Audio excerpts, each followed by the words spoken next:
Are you wondering how to set your default browser on your Mac? Maybe you've installed Chrome or Firefox and you want one of those to be your default browser instead of Safari? Well, let's show you how. So no fluff, just the stuff. Let's dive right into this tutorial. So here on my Mac desktop, we do need to open up our system settings. Head up to the very top left-hand corner. You'll see the little Mac icon or the Apple. You can left click on that. And if you go down, you'll see system settings here. You can go ahead and select that. Now, once your system settings are open, we're going to scroll down here, and on the left-hand side, we're looking for desktop and dock right here. So go ahead and search for that. We'll left click on it. And once that's open, we'll scroll down again, and roughly in the middle here, under widgets, you'll see an option that says default web browser, and currently that's set to Safari, which is the default one on your Mac.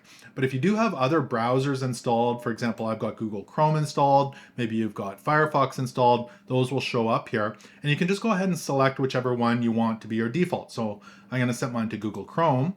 And now when I click on web links, it'll automatically open up in Google Chrome. And that's how you set your default browser on your Mac. So I hope this quick tutorial helped you out. If it did, make sure to give it a thumbs up and give me a follow on all your favorite social media platforms. Thank you so much for watching, and until next time, take care.